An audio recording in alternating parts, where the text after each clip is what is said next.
Hey guys, Holly Rogers with Through It podcast. I am here by myself today.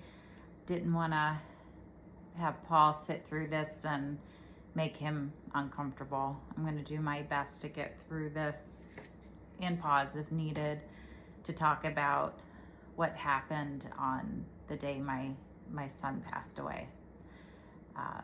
To give you a little bit of background for those of you that don't know and are just tuning in, I have two children, Haley and Tristin, and Haley was diagnosed at the age of 3 with a stage 1 Wilms tumor, which is a kidney cancer.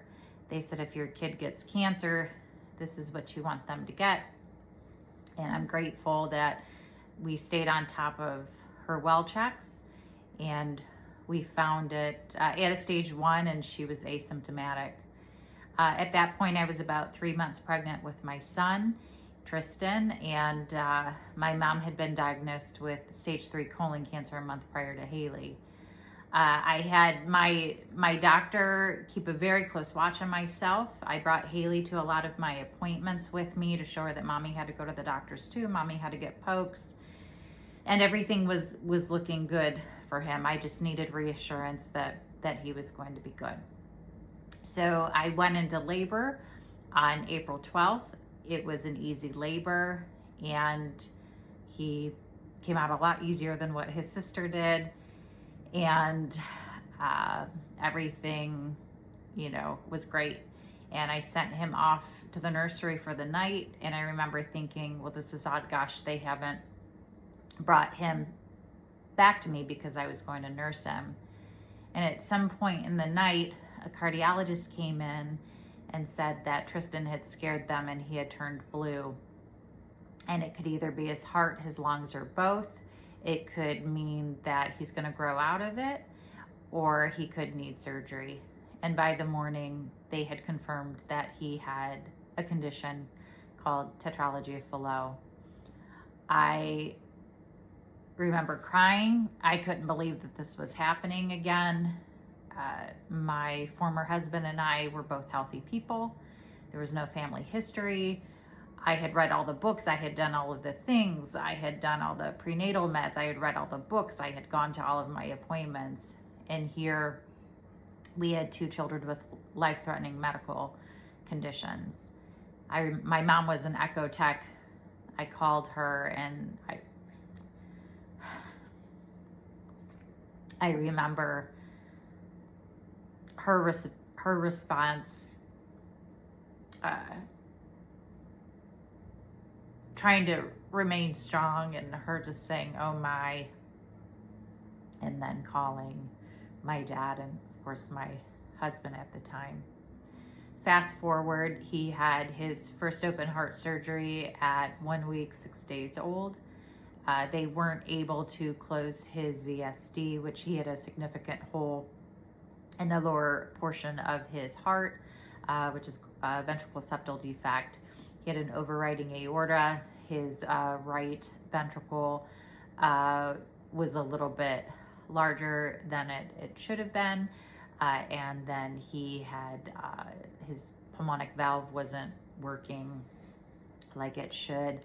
And his left lung was underdeveloped. He had his pulmonic artery was really narrow, and we had thought that potentially we lost his left lower lobe of his lung. So he went in and had a second open heart surgery at 1 year old, did great. Went in for a surprise surgery at 5, game changer, new technique, and he just blossomed. Now, in between all of those open heart surgeries, he had he had a feeding tube put in during his second open heart surgery. They paralyzed his vocal cord when they were extubating, also paralyzed his diaphragm, and he had developed acid reflux. So he was frequently getting aspirational pneumonia. Anytime he would drink anything, it would go right into his lungs. So we spent a whole summer in the hospital trying to figure out what was going on with him.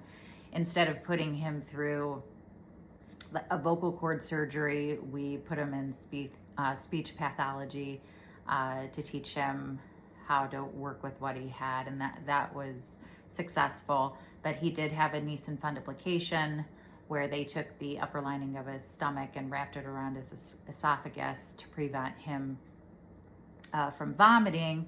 So we also had to do a feeding tube with him. So that was a whole process.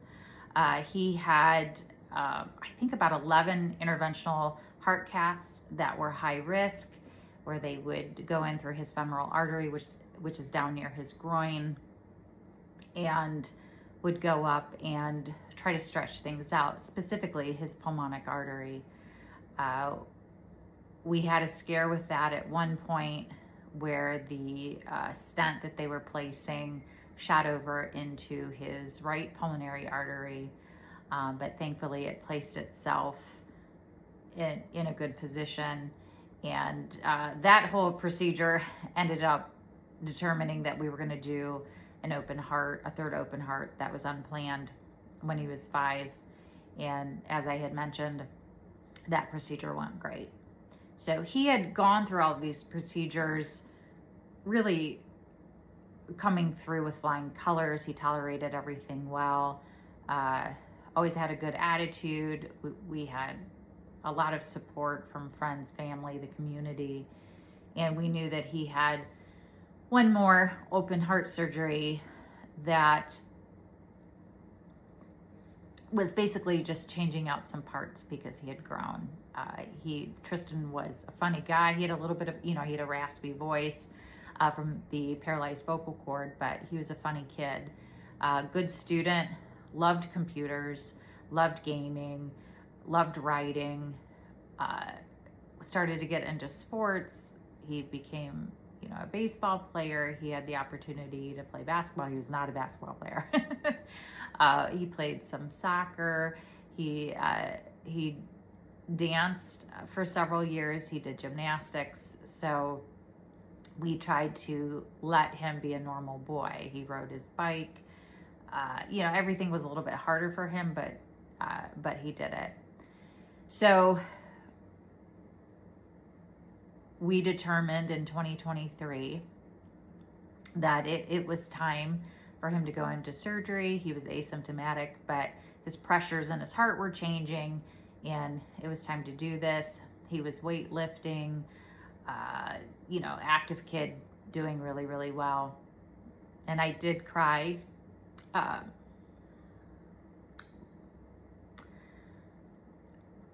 when they called and confirmed that it was time for his heart surgery. So we picked the date of July 11th. His surgeon, who had been his surgeon through his entire life, who's one of the top surgeons in the entire world for Tristin's type of defect, and had the same surgeon. He was just coming off of vacation. I was like, he's going to be well rested. I picked a day that he would have a day to get reacclimated, the surgeon that is, and have some time to review Tristin's files again. We did a Zoom call with him prior to the surgeon leaving for vacation. He kind of went over everything with us, answered our questions. And the other thing, being that I have a medical background, working in the hospitals is a rep. You hear things, you learn things. So I wanted Tristin to be the very first case of the day so that the doctor was fresh, and Tristin followed all the instructions pre-surgically. We went for his pre-op testing on July 6th. The echo that he had looked great, and we were ready to go. So this was just coming off of COVID times. So it was only supposed to be Tristin's dad and myself that went. And I asked them if his sister Haley could join, and thankfully they allowed Haley to go too. So we drove up the night before, had all the instructions of everything we were supposed to do. And the following morning we got up early and headed over to the University of Michigan. Things were different this time. Again, I had mentioned this was just coming off of COVID time. When we had gone there for his prior medical procedures, everything was, everybody was on top of it. If your appointment was at 7, it was at 7. Everybody knew their job. Everything was crisp. Everybody knew what they were supposed to do. And this time it was different. From trying to get approval to have the surgery done, for them asking for payment, to just getting up there and trying to find out what the plan was. And actually Tristin and his dad rode up in the elevator, with the surgeon, and Tristin was in high spirits, even driving up to the hospital. He packed his own bags, he had his computer, he had all of his things, and he would always wrinkle up his nose when he was excited. And I said, "Why are you so excited about this?" And he said, "I feel like I'm going on vacation." And I think for him, he could put this heart stuff behind him after the surgery and just become a normal kid. He was so excited about adolescence. He would always ask me with any little weird thing that would happen to him, "Is this puberty, Mom?" And I would laugh at him because puberty was terrifying to me when I was his age. But he was looking forward to becoming a young man. And so he was looking forward to having the surgery and getting to move forward with his life. So we got there that morning, as I mentioned. They had to prep him. He was being his goofy self. He had to do some of his own prep work that I won't talk about on the podcast, but we had to leave the room, and the nursing staff was great with him being a young man and working through that whole process. But we were having good laughs, teasing, and when they wheeled him away, he was doing this on the gurney as they took him away in the OR, which gave us a big laugh.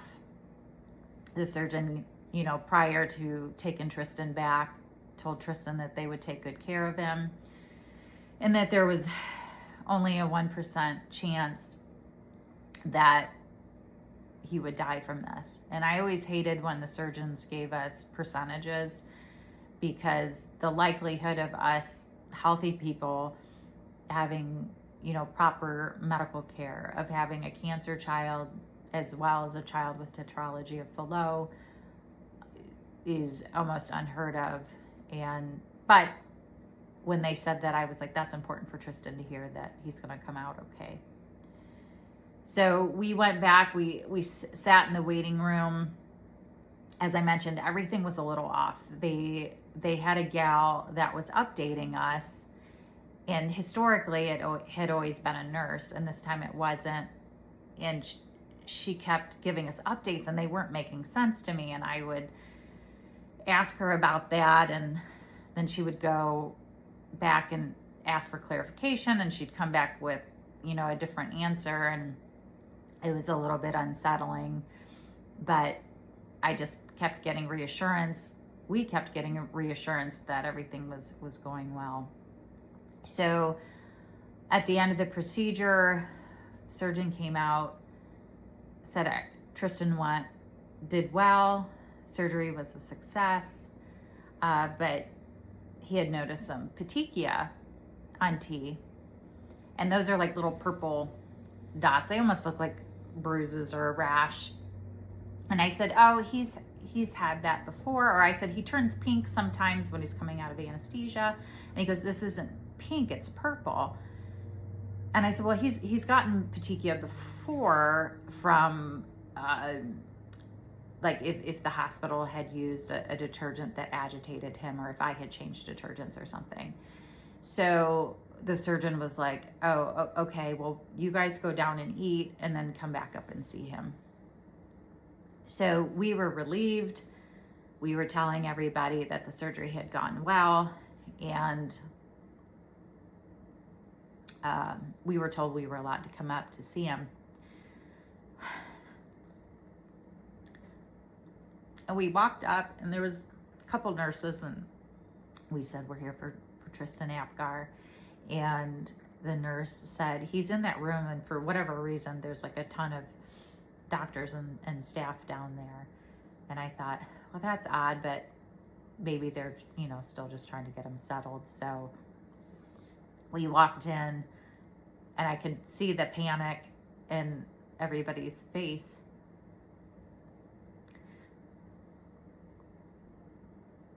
And they looked at me and they said, he's not waking up. And I said, what do you mean? What would cause this? And they said it could be brain inflammation. And I saw one of the nurses open his eyes, and there were no whites. Everything was black.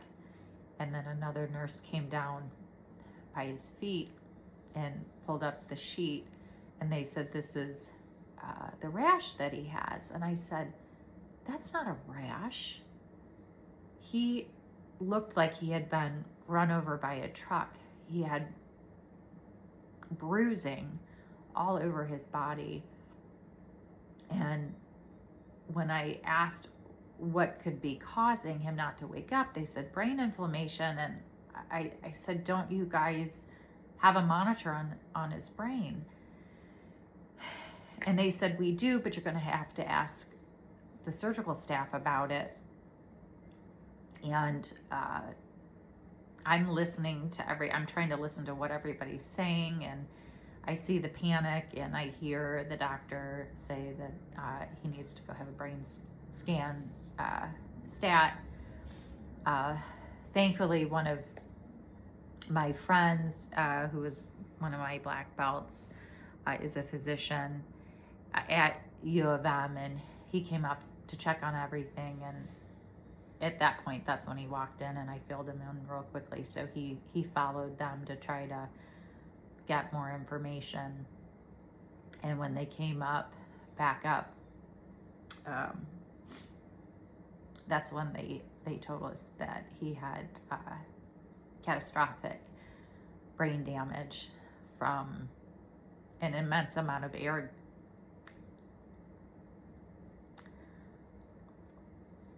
getting into his brain.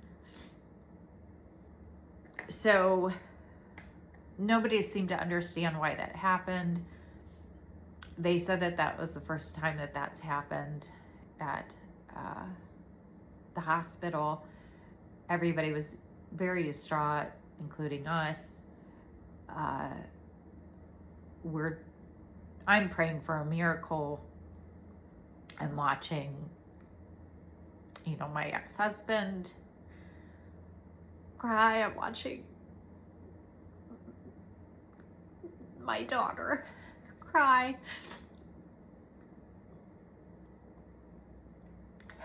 And I remember sitting there in disbelief, in part, but Tristin had always told me he didn't think he was going to live very long. And in my heart, I think I knew that too. I just didn't think it would come this soon, which is why I packed so much in with both of my kids, just wanting to make sure that they knew they were loved and that they experienced all that the world had to offer them, that we could give them. And so I'm using a napkin. And that was just the worst. And then we had to start making phone calls and have our family come up, and that was incredibly difficult. And the hospitalists, the different folks that worked there, came in and offered us, different things that they offer families in those situations. We had them take Tristan's handprint. They took a recording of his heart. So I have a bear that has Tristan's heart. I have a necklace that I gave to all the family with Tristan's handprint in it. And was just trying to make all the calls that we had to make, which was awful. Meanwhile, they were asking us if we wanted Tristan to be an organ donor, which we did. And that was a grueling process. And in the meantime, I'm exhausted. I, at one point, started vomiting and wet my pants because I have a mom bladder as I'm vomiting. Praying for a miracle that somehow he would wake up. So they were keeping him alive, but his brain was essentially gone. And we did elect to make him an organ donor. And gosh, that was a process I don't wish on anybody, but at the same time, I'm very grateful that people do that. So the following day, we sat in a room and had to answer all of these grueling questions and determine what parts we were willing to part with and donate to another family. And then we did the walk with him where the nurses lined the halls, where we took him to a room just outside of the OR and said goodbye to him. And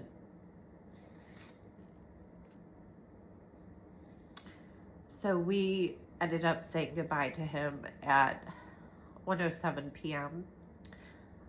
on July 12th, 3 months after he had turned 16. They took him away, and we had to go sit in the big open area of the hospital and wait for them to come and tell us how it went. And they shared with us that none of the organs we were wanting to donate were salvageable. They had found a match for his kidneys for another little kid, and those were necrotic. And basically that means that there wasn't enough blood and oxygen getting to his kidneys either, that they weren't able to be donated. And that hurt even worse because we were hoping Tristan in part could live on and help another family out. I've had friends and friends' parents who have gotten extra life because of donations, and I was really hoping to be able to do that, and it just wasn't in the cards. So we went home, and the disbelief and the shock just sat in. Now, before we did the walk down the hall with T, the name of it is escaping me right now, but his surgeon came in and talked to me, and he's as I mentioned, he's such a great man. He used to round with his daughters when they were young, and just a gifted, humble man. And he shared with me that he thought that what happened was that Tristan had a PFO where there was communication between his two upper chambers, his two atriums. And I remember thinking, that's really strange because his PFO closed when he was little. So a PFO is a patent foramen ovale, is what that sounds for. And before birth, everyone has this open flap because the babies don't use oxygen in utero. but it typically closes up afterwards. And I remember we were watching for that when T was little, and I was like, whew, one thing I can check off of my list, because it can lead to blood clots, passing from the right side of the heart to the left side of the heart, where it can cause a stroke. So Tristin had COVID, and not at that time, but I think earlier in the year, maybe even the year prior.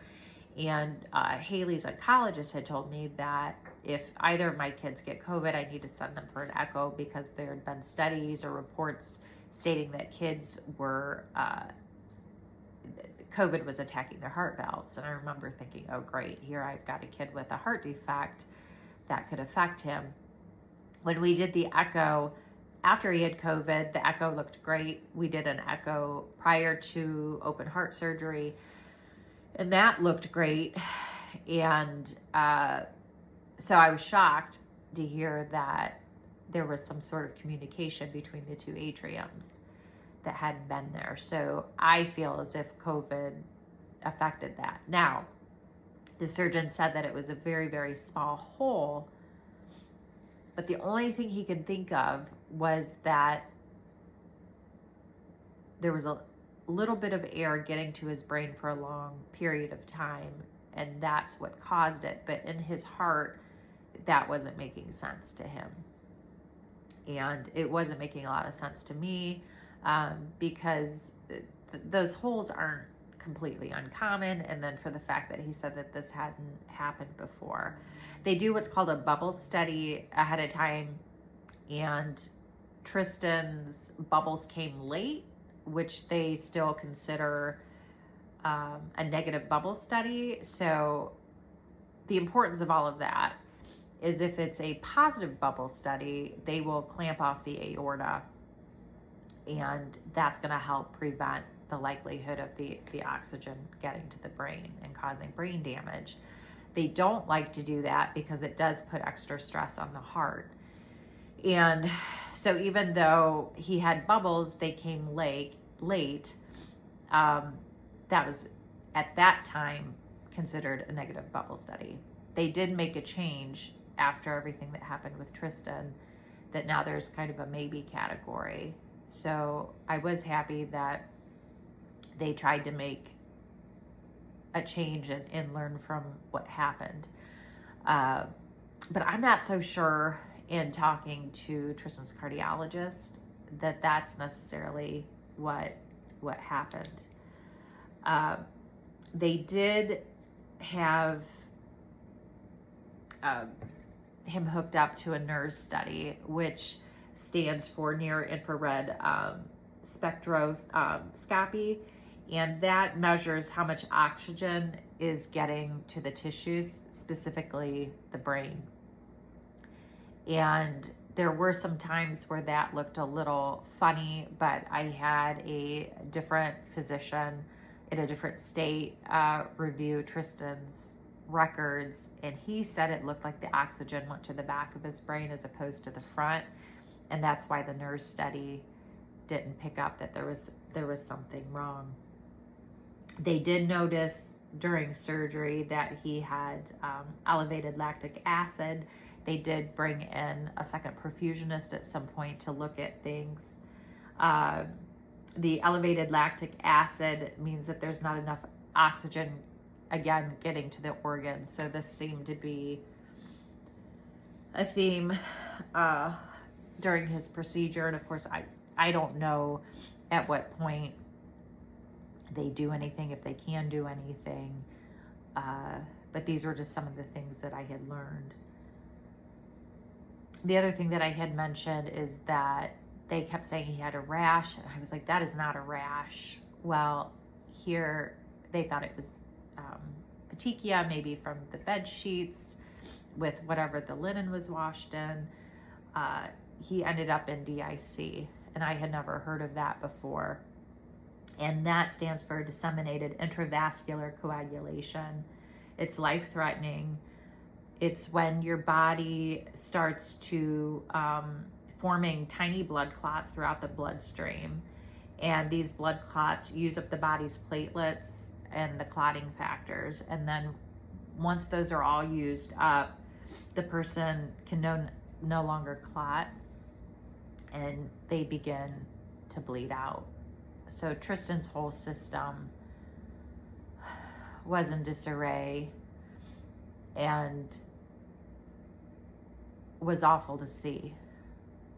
We did have the opportunity to do a Zoom call with his surgeon. He was,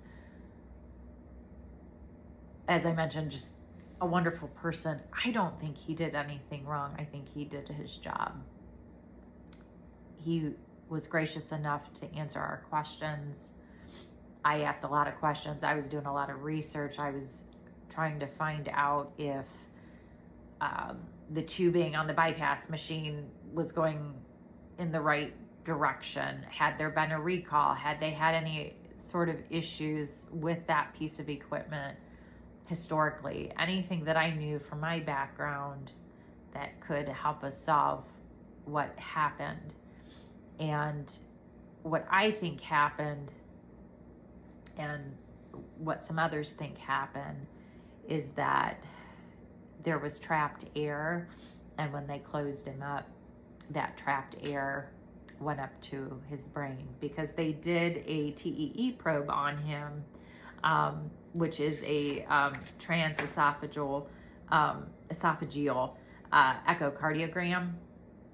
So it goes down into your throat. So it's like an echo, but it gets closer to your heart so you can see things better. And his heart was in rhythm, like everything looked great, but there was an intense amount of air that got into his brain, and we did elect to have an autopsy done, and they confirmed that he had a lot of air in his brain. So the thought that it was from this little hole, this PFO that I talked about earlier, it doesn't make sense. The surgeon didn't even think it made sense. But I guess we won't have the answers until I die and I go to heaven. But that's what happened to him. The hospital was very supportive of us. When we talked to the surgeon, he was crying. He said that he was ultimately responsible for this, even though, as I mentioned, I don't think he did anything wrong. I feel like there was something missed by somebody. Could that have been the perfusionist? I've talked to a lot of medical professionals from the OR, and they all feel the same, that something was definitely missed. And so now we're left where we're at 3 years later, and I'm just trying to make the best of the situation, trying to learn from it, trying to help others, because there's so many parents that have gone through losing a child, and all of us handle it differently. Me, I always feel that knowledge is power, and so I've done my due diligence as best as I could to try to get the answers that I needed. One of the first things I did after T passed was research if I did something wrong because of the guilt. Did I miss something? Did I tell Tristin to do something wrong? And I've looked at every angle that I know how to look at, and T and I did everything that we could do. So then I needed to move forward and try to understand death and what does that mean. And so I feel very strongly that I was pulled back into church, started Bible study 2 years before T passed away, got baptized almost 1 year before T passed to help me manage this loss. Tristin was right up there with me when I was getting baptized, and that has helped. My church family has helped a lot, having a better understanding of the Bible and the teachings. That's helped me. But the way my brain works, I also want to understand the science behind it and what happens to the body when the body dies from a scientific perspective. And I wanted to understand from a spiritual perspective too. And so all of the movies, the books, the excerpts, everything that I've read came back to energy doesn't die. And so that has given me a lot of peace, along with meeting a lot of people who have unfortunately experienced this. I grew up with a gal from Mississippi who was my best friend. She lived next door to my grandparents, and she had cystic fibrosis. And I watched her, would go to the hospital with her. I thought they were very fancy in Mississippi in like 1988 because they had toilet seat covers, and I took one so that I could show my friends in Ohio how fancy Mississippi is. And I watched how her parents managed Audra. I watched how Audra managed her own illness. She planned her own funeral. She had a double lung transplant. So all of these things that have happened in my life, I feel have happened for a reason and have set me in a path to prepare me for this. And at least that's how I'm choosing to see it. So the podcast is largely, focused on helping others. So many people that I've met over my lifetime and meeting as a result of this podcast have just amazing stories and are amazing people. And I'm hoping Paul and I can bring people to you that are inspirational, that at some point you'll relate to. We're trying to touch on all different types of topics, but I just want to thank you all for the love and support for both of my kids, with everything that our family's gone through for, almost the last 20 years. And we truly wouldn't be where we are if it weren't for community, friends, and family.